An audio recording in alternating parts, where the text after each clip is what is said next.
Hi, everyone.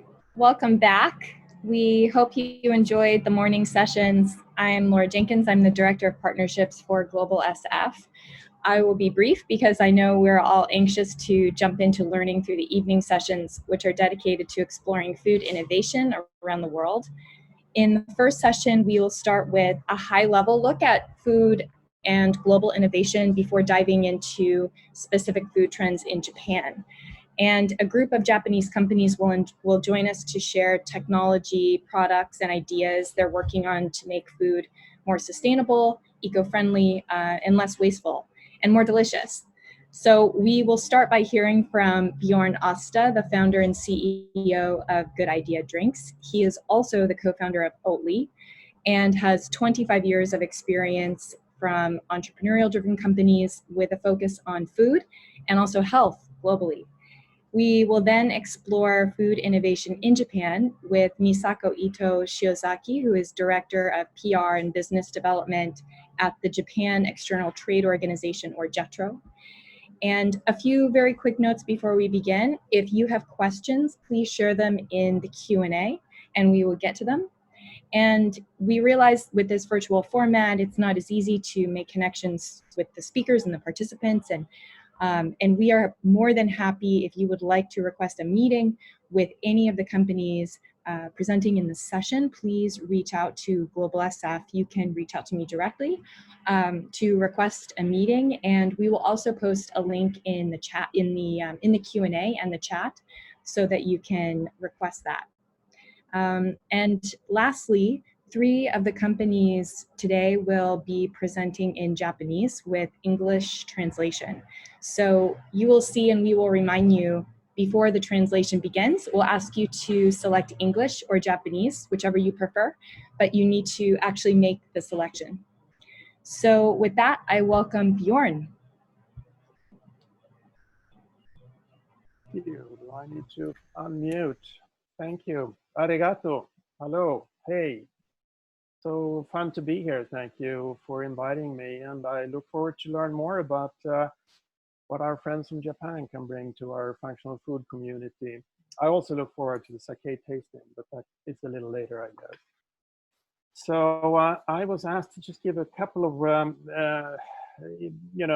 slight input to my view on the global food tech world as I see it today. I've been fortunate to be part of the food tech industry for the last 20-25 years. I co-founded, as Laura pointed out, Oatly with my brother, Professor Richard Öste.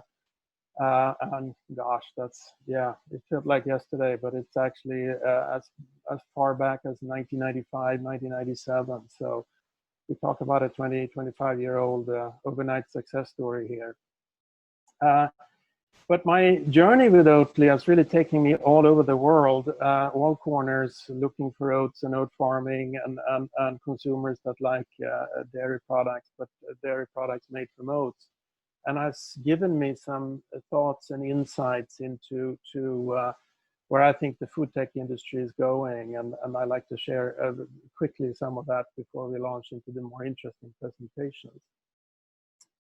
So, and then again, I'd like to extend thanks to the Japanese contingent here, because we really need more people in the food tech industry. We have globally, collectively, we have some really serious issues that we need to solve, right?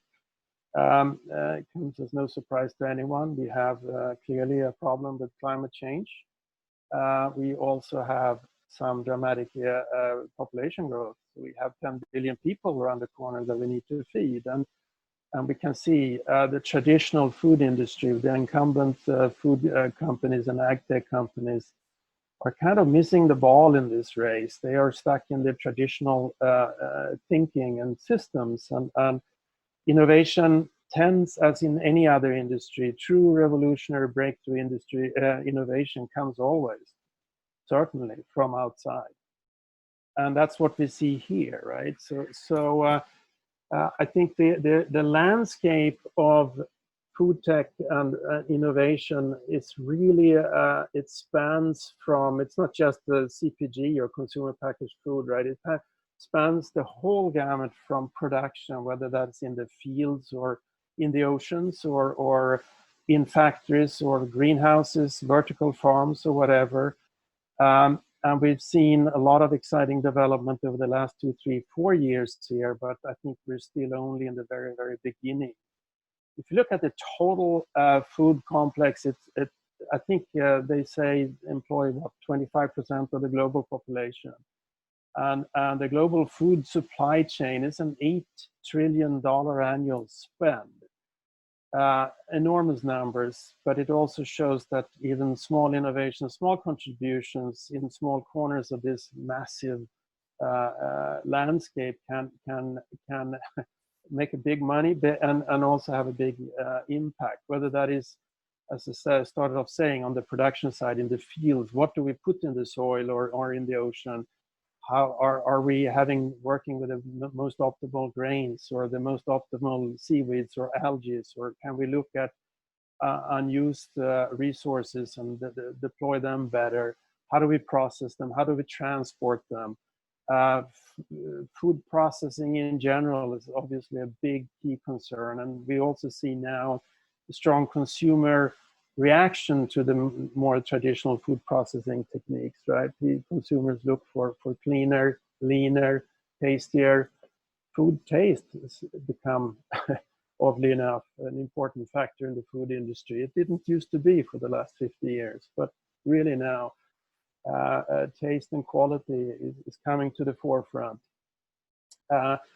The 8 trillion food industry is also notorious for actually being very slow at adopting new IT and computer support systems. So there's, in the food tech world, there's the whole IT support backbone. That's a key element too to look for, right?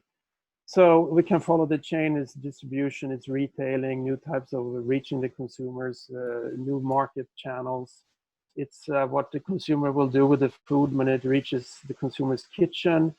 And it's the whole waste management, whether that's from manufacturing or from the fields, from manufacturing, from restaurants and food service, or from our kitchen.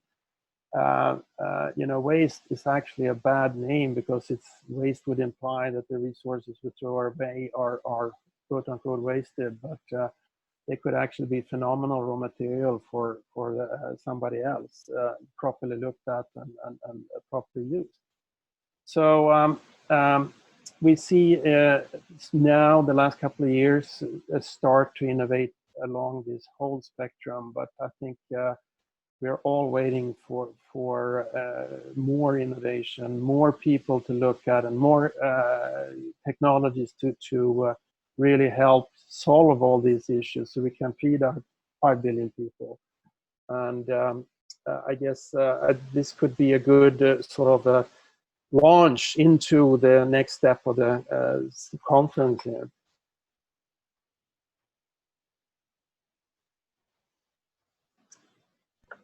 Hello? Fantastic. So Misako, if you could join us and share a bit about JETRO, that would be fantastic. If you could turn your video on, perfect. Yes. Thank you, Laura. My name is Misako Ito from JETRO San Francisco.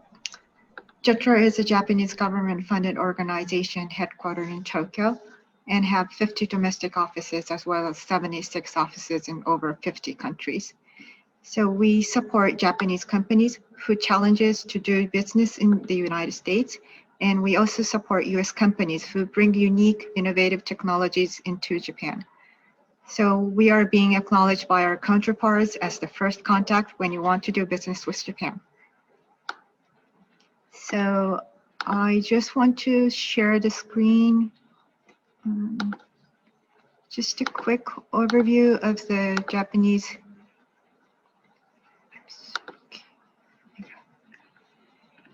So here's the market size of the Japanese food tech industry currently. I pulled out this bar graph as it gives you a good image of the size of the Japanese food tech industry. Yes, it is relatively small compared to the global trend. It will grow within the next 5 years, but still it remains small compared to the global trend. However, there is a huge movement happening in Japan currently, in these 1 or 2 years especially, and I would like to focus on that trend later with Bjorn.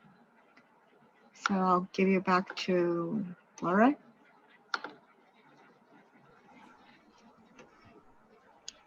Thank you so much, Bjorn and Misako. I have a few questions for both of you before we hear from the companies from Japan. And this question is for Bjorn. You've just clearly laid out that there are these systematic changes occurring in the food system at the global level and the local level. What are the big trends you're seeing in terms of drivers for this and the opportunities that you foresee in food technology? So in what ways will the food system be different in 10 to 20 years, if you had a crystal ball?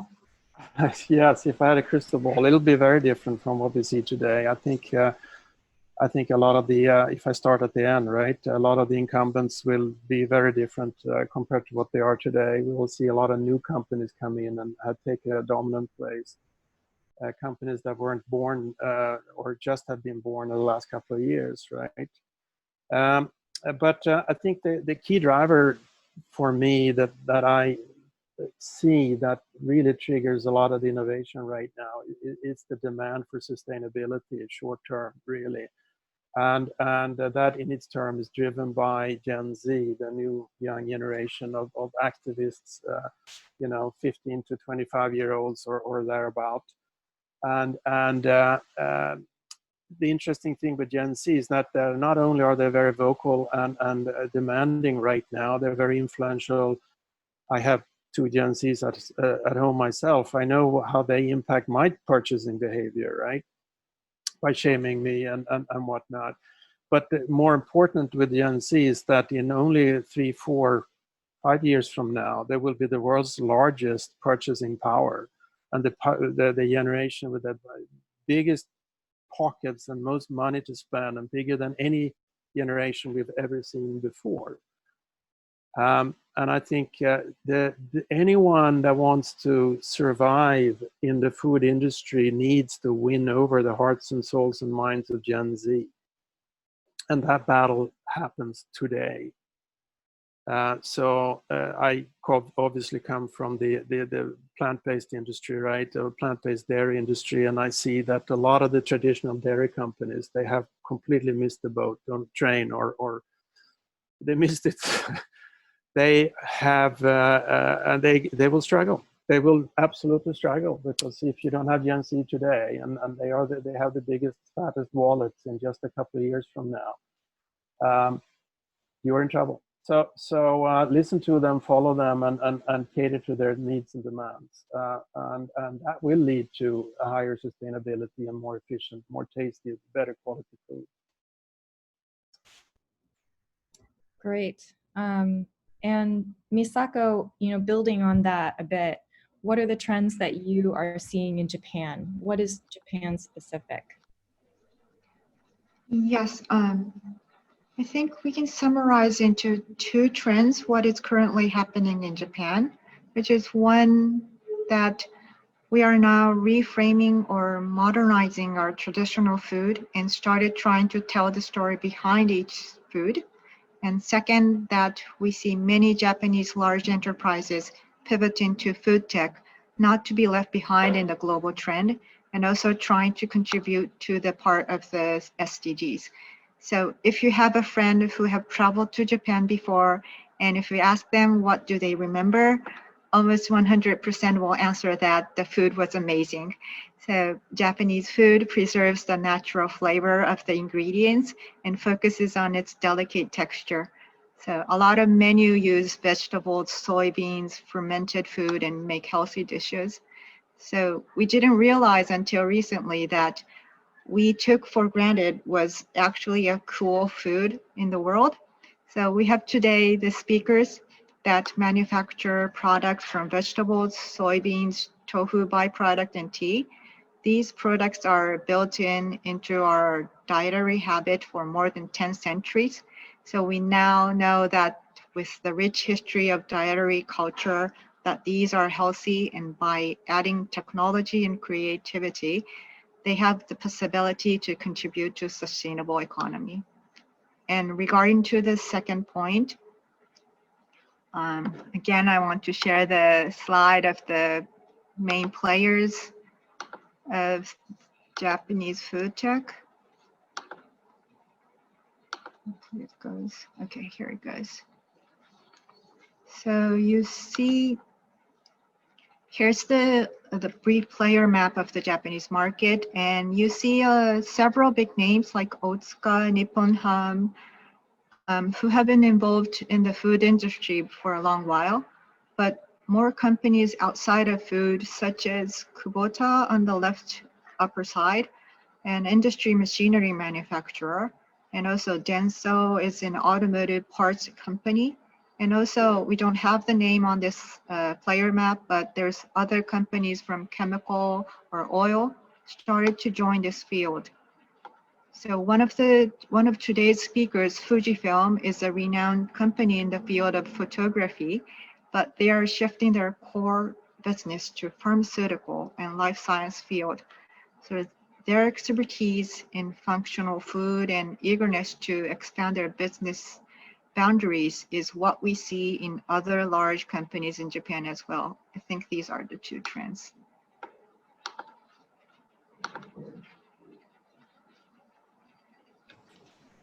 Yeah, this is all very exciting, and I think that many of us will be ordering Japanese food for dinner tonight, by the way, maybe during the tasting.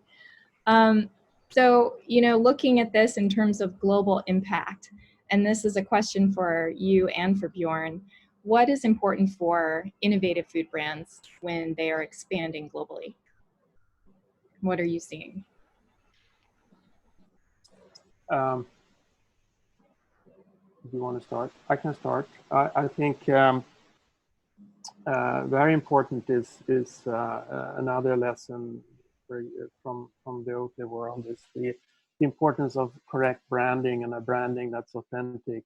And I think it's not just the brand, it's that, again, I come back, I'm very occupied with Gen Z to get their hearts and minds behind you. You need to be mission driven and really stand for a real purpose other than just peddling products, so to say, right? I think that's a key thing in rolling out products. And I can say on a global scale, we have experienced, I think it's an interesting example, really. If I go to a cafe in Hong Kong, Shanghai, Cape Town, you know, Amsterdam, Berlin, Stockholm, San Francisco, or Hawaii, and look at the consumer patterns there, and I find that the Gen Zs buying Oatly lattes, in many ways, in their way, their attributes, how they express things, and I omitted Tokyo in here because I haven't been in many years. I really want to go back there to enjoy, as you said, the food industry. It's divine. Anyone should go there for sure, and to ski also. But that's a different conversation. But what I wanted to say is that it's very apparent when you look at in a given consumer situation here that Gen Zs in many ways have more in common across the globe, across countries, across cultures than they have with their peers in different parts of the world than they have with their own parents. And you know, we have TikTok, we have Facebook, we have Snapchat and WeChat and all these things, right?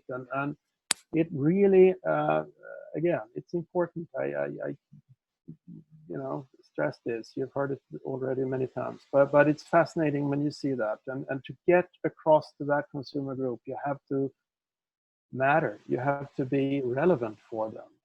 And relevance comes out of authenticity and being on a true mission.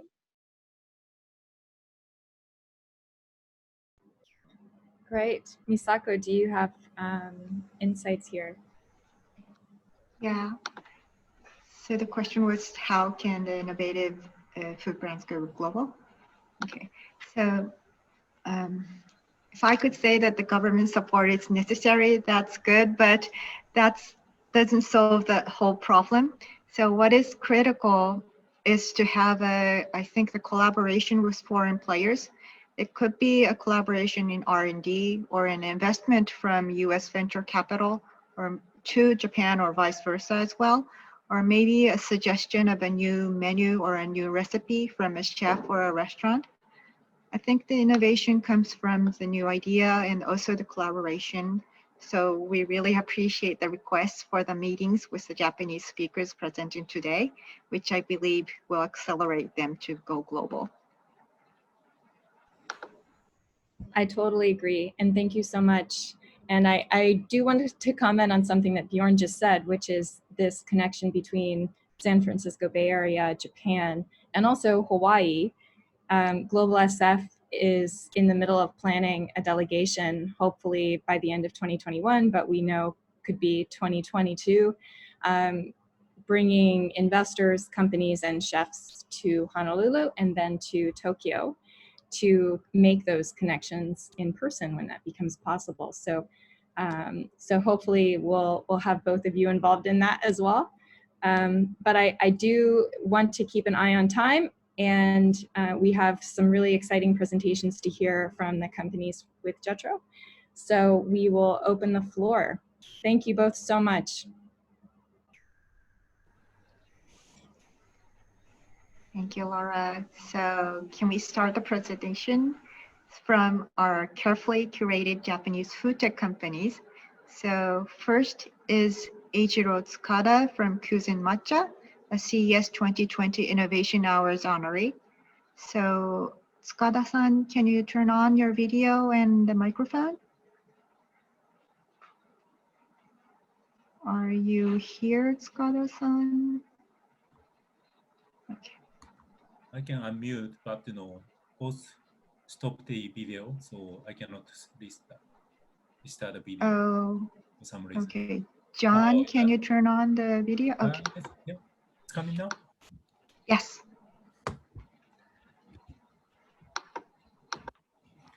Okay. Hello, everybody. I'm Eiichiro Tsukada, and the founder and CEO of Kuzen Matcha. So let me share my screen.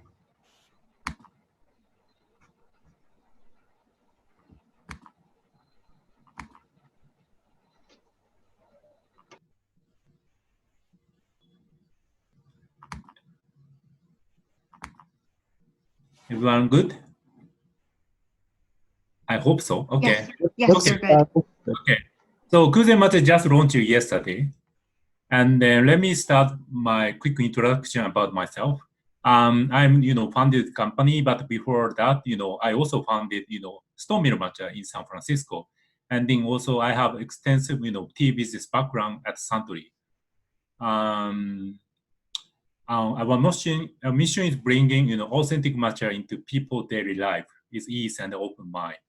So why matcha? I mean, why people in the state love matcha is, matcha has, double effect. I mean, of course it has caffeine. It's, uplifts you, but at the same time, matcha carry the L-theanine, which makes you relax. So I would say, if you drink matcha, it provides you more sustained energy compared to coffee. But matcha has problem because only 2% of matcha produced are used as a drink, and mostly pastry or ice cream.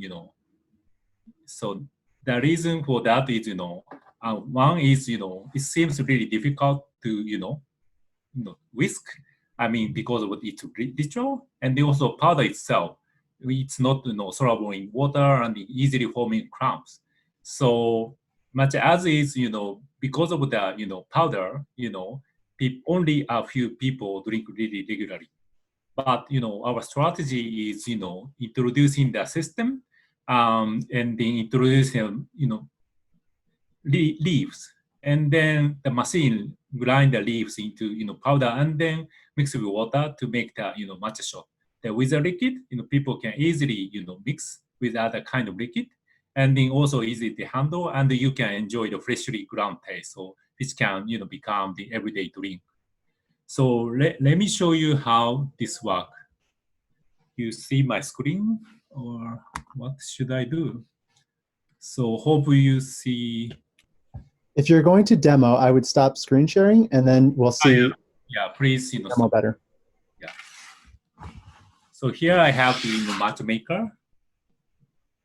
And then you need to pour the water, and then you need to put on the platform. And then you can choose the strength level, single shot, single half, and the double shot, and just on a single, and the push button.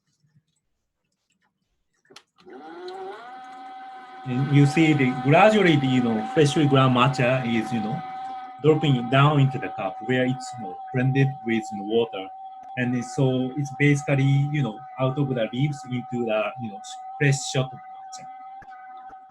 Okay, please go back to the shared. You need to reshare your screen now. So Okay. you can do that on your side.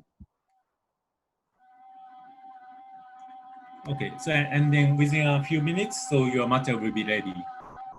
So our business is introducing the system. So not only the matcha hardware itself, also we are sourcing the organic tea directly from the tea farmer in Kagoshima, and then offer the subscription service for the matcha leaves. So I would say different type of the matcha as a service. So why people love Kuzen matcha? 5 reasons. First of all, freshly matcha, ground matcha is just better. I mean, I already had a lot of testimonial from the top chef in the Bay Area, and then everyone's surprised at this fresh taste. And then also because fine matcha powder easily get oxidized, so the keeping that leaves makes sense. I mean, which can contain more nutrition. And then it's very easy, easy to operate, easy to make a matcha drink, and it just pour the matcha shot onto any kind of liquid, and then easy to clean up. And then you can enjoy from the comfort of your home without lying a queue home in the cafe, or maybe no need to wait for a delivery. And then it's also economical. I mean, so it can make at home. It's cheaper than you get a matcha outside. And finally, it can reduce waste. And you see the matcha grind. So drinking matcha is eating entire tea leaves. No, ground. So unlike the coffee ground or steep tea ground. And then also we didn't employ the pot system. So in case of coffee espresso system, one cup required one pot. But with our bag, you can make up to 60 cups. So significantly reduce our waste. So we just launched yesterday, and then now we are taking regular order. So for just a limited time hours. So from today, now for the 24 hours, we offer the with this coupon we have discounts. So just try Kuzen matcha now. Thank you so much. Thank you so much, Tsukada-san. I hope you enjoy the matcha.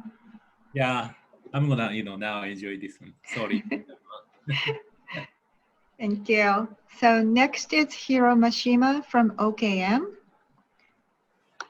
OKM is a good example of a company transforming a very common traditional Japanese food with technology. So can Tsukada-san stop sharing your screen and move on to Mashima-san? Stop now? Yeah. Okay. Thank you. Okay, please, the floor is yours. Thank you, Ito-san, and thank you for joining us today. Hello, everyone. I'm honored to be here and to have this opportunity to introduce our product and the company. So ladies and gentlemen, my name is Hiro Mashima, and I'm here today on behalf of Caring Food. So what is Caring Food? Maybe many of you have never heard about the term Caring Food. The term Caring Food was coined by the chef, and it describes producing food that makes both people and the earth happy. It's a way of thinking about food terms of sustainability, enabling all regions to eat healthy dishes while minimizing food waste, and even offering delicious meals tailored to the needs of the sick and developing agriculture with consideration of welfare. All these projects are created by one specific chef, Chef Koji Fujiharu, who is also producing our product. So let's talk a little about Chef Fujiharu. So he started his career as chef at 15 years old, and he was searching his family tree because he wanted to know why he loved cooking so much, even though his parents were not involved at all in the food industry. At the same time, he also started searching top chefs in the world, and he found out one of the most famous chefs in the world was a part of his family. His uncle, whose name is Chef Katsuo Suki Sugiura, known as Chef Suki, had been awarded numerous honors, as seen in the slide. So Chef Fujiharu decided to learn cooking from him, and he realized all these skills and knowledge from Chef Suki must be preserved for the future generations. Now, he owns his own restaurant called Epicure in Tokyo, where he served meals based on the dietary needs of people just like on the slide. That is to say, all kinds of people, regardless of their diverse dietary restrictions, are able to eat at the same table together. It's amazing, isn't it? Now, I'd love to introduce one of our products supervised by Chef Fujiharu, OKARA powder. So what is OKARA then? OKARA is distilled from soy milk when making tofu, and OKARA is usually thrown away in Japan due to its high moisture and easy deterioration, even though its nutritional value is very high. Please look at the figure. It shows OKARA nutrition compared to flour. It's obviously OKARA has a higher nutritional value than flour. 6% of dietary fiber, 20% of protein, and 100% gluten-free. One of the most important factors of this super high-spec food OKARA powder is, unfortunately, that's the taste really insanely bad. I shouldn't say it here, I know, but chefs say it. So I'll say it again.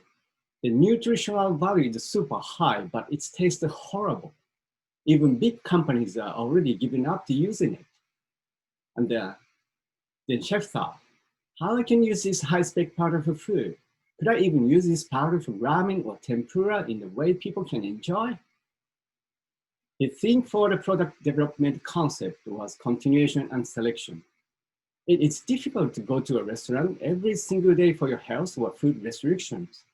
This healthy food needs to be available at home and able to be eaten without being noticed. Then, product needs to be easy to pick up, easy to arrange, and delicious, just like an ice cream and cookies. So today, we present tempura powder, fried chicken powder, and ice cream with OKARA powder. Chef Fujiharu has supervised the development of each of these products and ensured that each of them would be delicious now. So this is gluten-free tempura powder without flour. And this is gluten-free fried chicken powder without flour nor rice flour. Thousands of companies have already produced gluten-free products. However, they are still high in carbohydrate due to the use of potato, corn, brown rice, or white rice. The advantage of using OKARA powder is that it doesn't contain high carbohydrate, and it even contains high protein and dietary fiber. And this is carrying ice cream without any animal ingredients, no superfine sugar, no syrup, no food additives. Even children who have allergies to milk or eggs are able to eat this ice cream. We're going to produce more caring food products in the near future. For example, these noodles are made by rice flour. We could mix with OKARA powder to make low-carb noodles for any kind of noodle dishes. Of course, we still have many other products, but I do not have enough time to introduce all of them today. And also, another super secret project is going on right now. So we are looking forward to hearing from any of you who would like to know more. To sum it all up, coming from Japan, caring food is food designed for the healthy body and happy heart. We are pleased to serve our caring food product to make both people and the earth happy. Please imagine it. all kind of people able to have a meal together. We would love to make this world happen with caring food. Thank you very much for your time and attention today. ご清聴どうもありがとうございました。Thank you, Mashima-san. Okay, so next is Koji Ochiai from Daizu. Daizu is Japan's top plant-based meat company. So, okay, Ochiai-san, the floor is yours. Okay.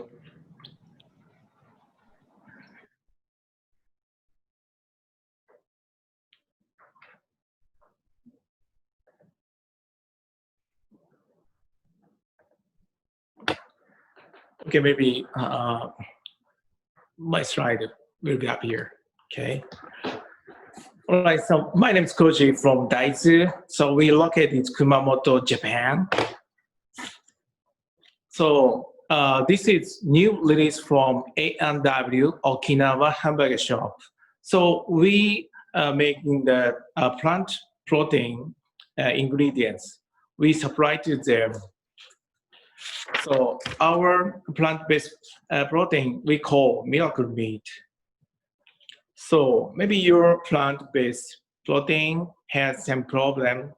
For example, umami tastes less, and also smell, many off flavor, and also texture not satisfying, and lack of nutrition. And ours is tasty and no off flavor, texture like a meat, and whole food.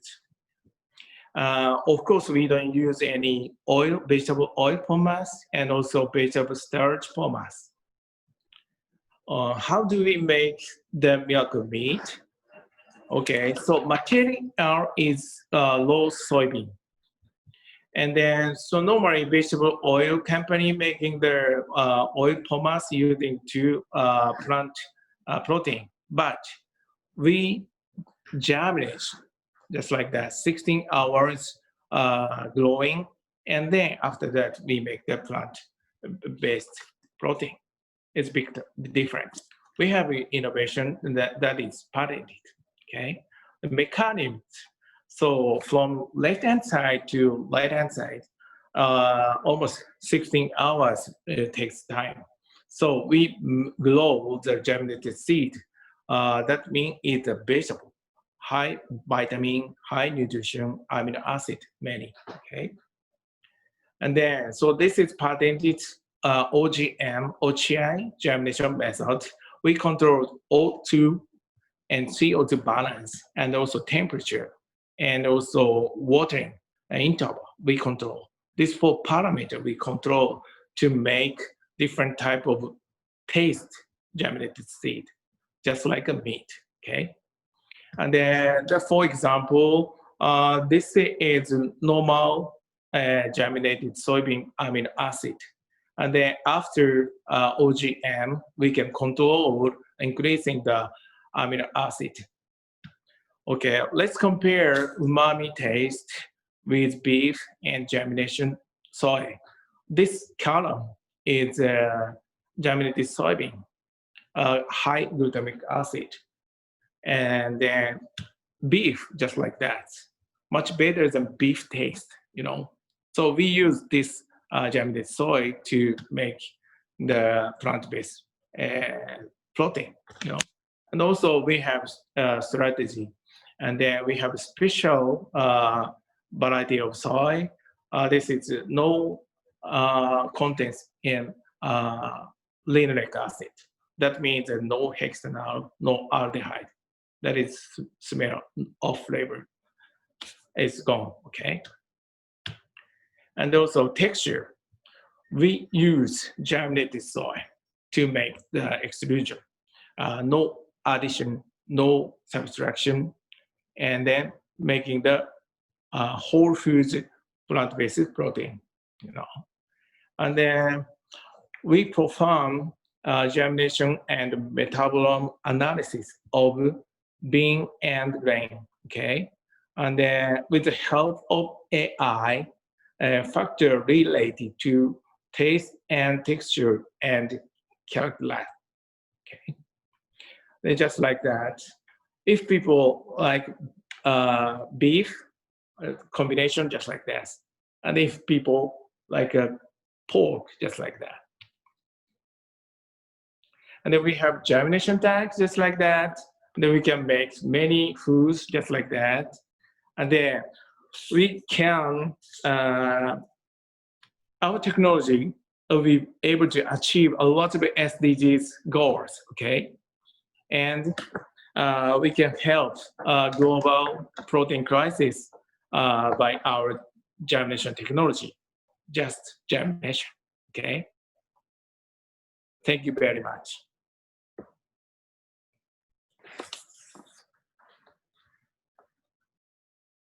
Okay. Okay, thank you, Ochiai-san. Okay, can you stop sharing the screen? Okay, thank you. So we're going to move on to Kenji Naoi from Fujifilm. Fujifilm is an excellent example for a large enterprise pivoting to food tech. And we're going to use We're going to use the interpretation function on the bottom right of your screen. So the audience, please get ready for the interpretation.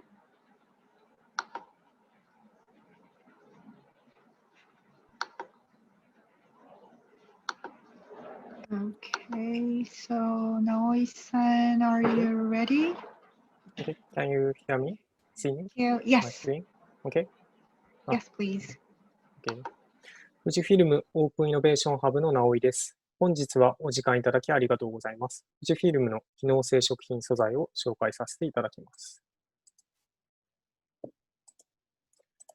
なぜ富士フィルムがと思われるかもしれないですが、フィルム事業の急速なデジタル化に対応するため、大きく事業転換をしております。現在では予防、診断、治療をカバーするトータルヘルスケアカンパニーとして大きく事業転換をしており、ヘルスケア事業に特に力を入れております。さらに予防分野におきましては、最も身近である食に着目し、機能性食品事業にも進出しております。こちらは弊社の企業理念になります。This is our corporate philosophy, you can see. What we value most here is to improve quality of life for everyone through promotion of healthy lifestyle, healthy diet, and also healthier environment. I believe this actually resonates with many other companies in the food industry.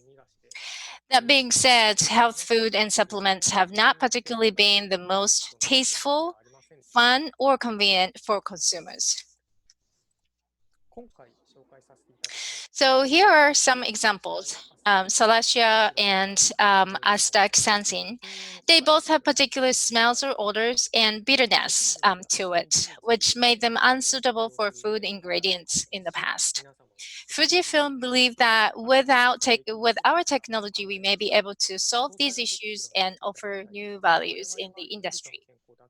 So I won't go into the details in this presentation, but we also strive for contributing not only to human health, but also to environmental impact, that we choose to use plant-based materials, not animal-based materials. We have an upcycle system to extract ingredients from outer skin of food items that most food manufacturers have been discarding in the process in the past. We have various processing technologies that we obtained from our photofilm manufacturing that we can be applied in order to produce highest quality materials. We can remove bitterness and odor almost completely with our technology. So as such, we believe that our plant-based products will contribute to healthier lives with providing essential ingredients without changing the flavor and taste of your food items that you produce. So here is the table of sort of simple characteristics of each ingredient. Salacia controls the rise in blood sugar level, and Astaxanthin suppresses the oxidation of oil, fat by its antioxidant function, thus slows down the aging of human skin. So, however, these ingredients are difficult for humans to absorb as is, or they are very scarce in raw material. But by using our technology, we succeeded to make this into a product. So in Japan, so consumers and manufacturers realize that plant-based meat substitutes have actually high calories and high sugar, salt content. By adding Salacia here, they are switching from meat products to plant-based meat substitute. Salacia also has a function to control sugar absorption amount, thus further contributes healthier diet for consumers. As for Astaxanthin, it's been used as a supplement as well as red cosmetics, which is actually famous in Japan. Astaxanthin is a highly effective antioxidant. Its effects have been proven to inhibit oxidation of oils and to prevent wrinkles and sagging and tanning of the skin. So major food manufacturers use this product in their pasta sauces and oil products and such. So here's an example of business model we offer. It's already a successful business model proven in Japan, where restaurants and other food producers deploy our products. You can simply add Celestia as one of the ingredients to your food products. So if you're interested in finding out more details, please contact us and we can discuss further. So this concludes my presentation. Thank you again for joining us today. My name is Naui, and please stay safe, and we hope to see you again soon. Thank you for the opportunity today. Okay, thank you, Naoi-san. So we're going to move on to Keisuke Soda from Isle. Naoi-san, can you stop sharing your screen? Okay, thank you. And Isle is a company dedicating their efforts to realize sustainable economy through vegetables. So we're going to welcome Mr. Soda, and please, to the audience, remain on the English function. The screen, there's a button on the bottom side of the screen. Please choose English. And Mr. Soda, the floor is yours. OK です。よろしくお願いします。 Okay. はい、よろしくお願いします。Yes, thank you. My name is Soda of Isle. Thank you for having me today.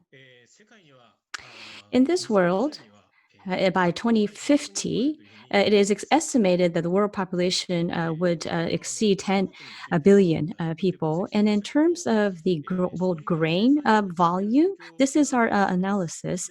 Now, you could see that the consumption is really catching up to the production, and the inventory rate is pretty low. But there is not a lot of vegetables where you can preserve. So we really there is a need for vegetables that can be stored. Now, this is what our thought. And then we came up with this product called Vegete. You see, they are very colorful. They are also able to be saved and has a shelf life of 2 years. It does have plenty of nutrition because they remain the vegetable contents, and it is highly safe as well as a product.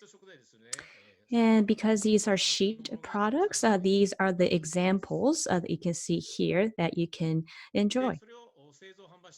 Now, Isle is a company that produces, manufactures, and sells. It's based in Nagasaki in Japan. The company was built in this business started in 1998.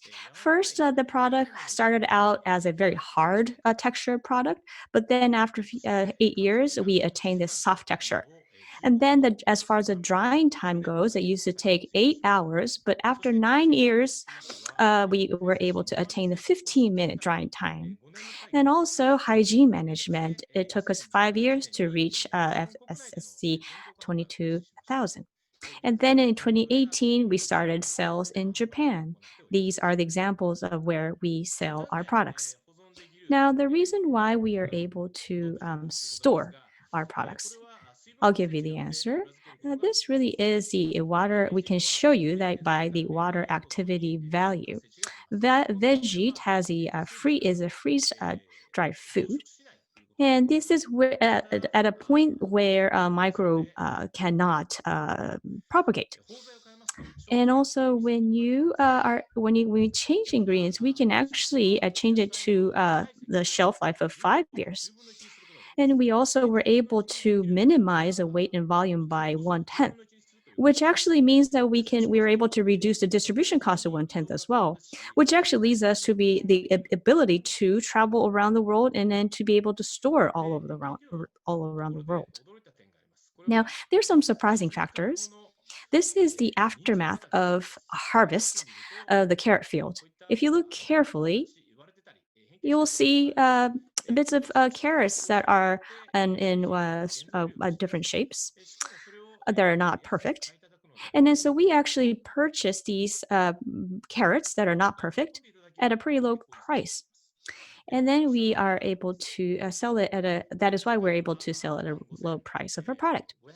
And then there are estimated that an annual basis that there are food waste of this much tonnage of food. And then there's a food loss. And then there's unharvested vegetables that are on an annual basis 5 million tons. So if we only use 30% of this unharvested vegetables, then we're able to create this much sheets of products annually.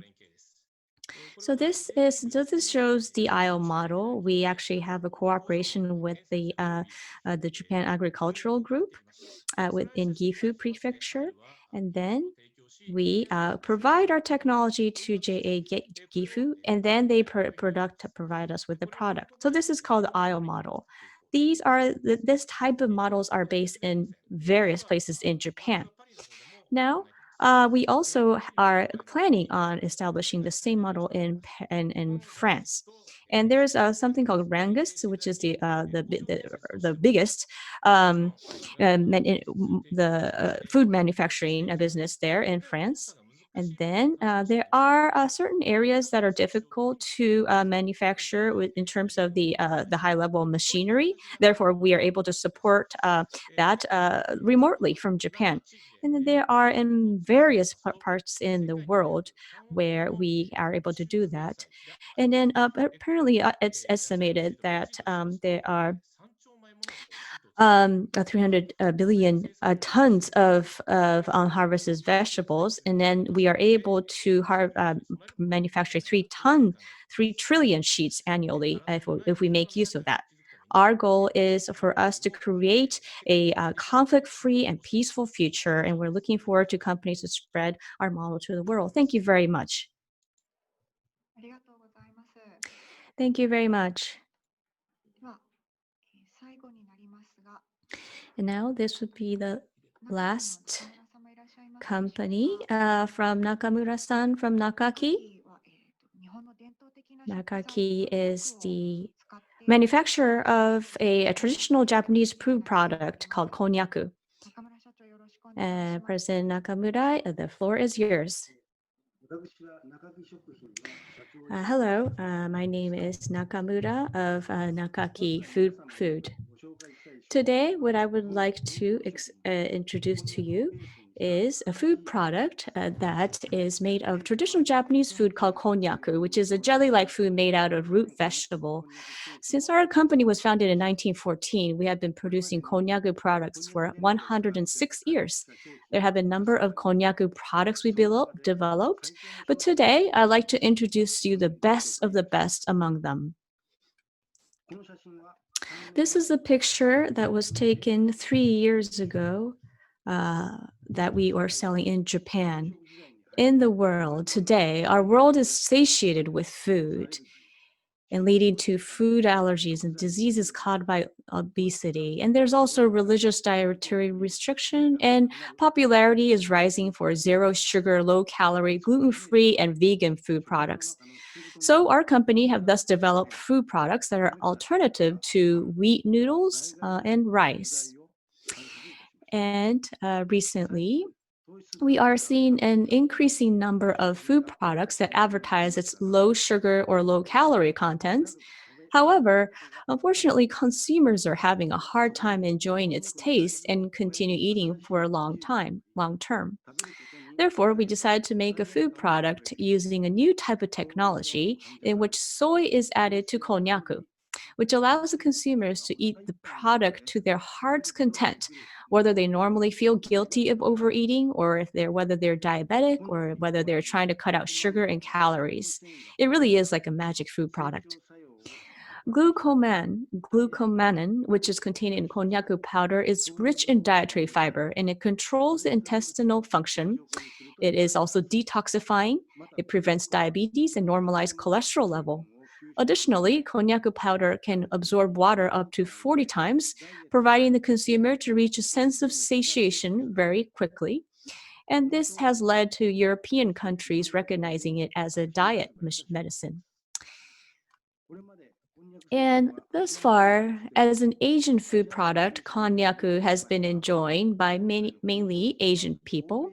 But this product that we have just recently made has been made with Westerners in mind. We have improved the food texture and also kept the product taste and odor free so that the consumers can season the way they would prefer. With our firm's highly advanced technology, we were able to develop a food product that is unlike any products that any other company can imitate. Now, as you can see here, our product, these are the product features. Now we have 75% less sugar and calories in comparison with regular pasta. But ours is about 39 calories. And then sugar also content is only 7.6 grams. So there's a 75% reduction. Secondly, with our flavor, the flavor can penetrate through very instantly, meaning the cooking time is pretty short. You can only heat it up in 90 seconds in the microwave. And then the flavor can penetrate through the product instantaneously. Oh, I'm not able to, I cannot hear the original sound. I think the mic is muted. Can somebody unmute? I'm not able to hear the speaker right now. Can somebody unmute the... Trying to unmute him right now. Also, there's no presentation being shown. Right. Zhao-san, mosh mosh. There's no presentation being shown and you're muted right now. So you need to, there you go. And can you screen share?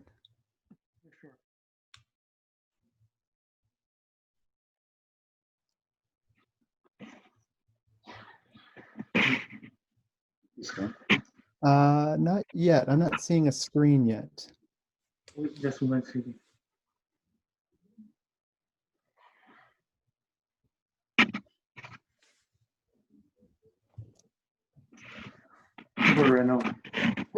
Okay.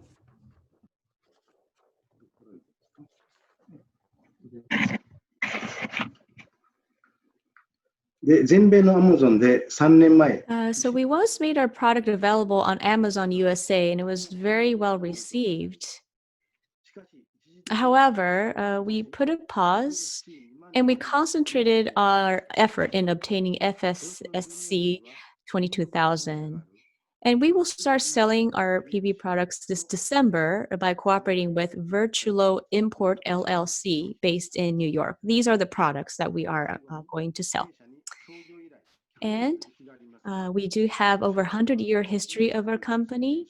Our first president focused on konnyaku production. And then the second president built and led a network of companies all over Japan so that our competitors can also remain profitable.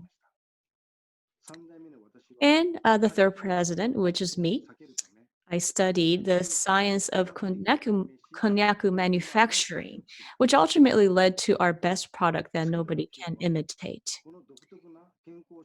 And our next goal is for people across the globe to enjoy our product. I hope that you will contact us, and I hope for your health. Thank you very much. ありがとうございます。 Thank you very much. Please, the audience, unmute. I'm sorry, change to the normal function. Thank you, Nakamura-san, to all the speakers. We appreciate the audience as well for joining this session. And if you wish to have a discussion with one of the speakers, please submit a request form via a Global SF's website or contact directly to JETRO. Thank you and enjoy the rest of the day.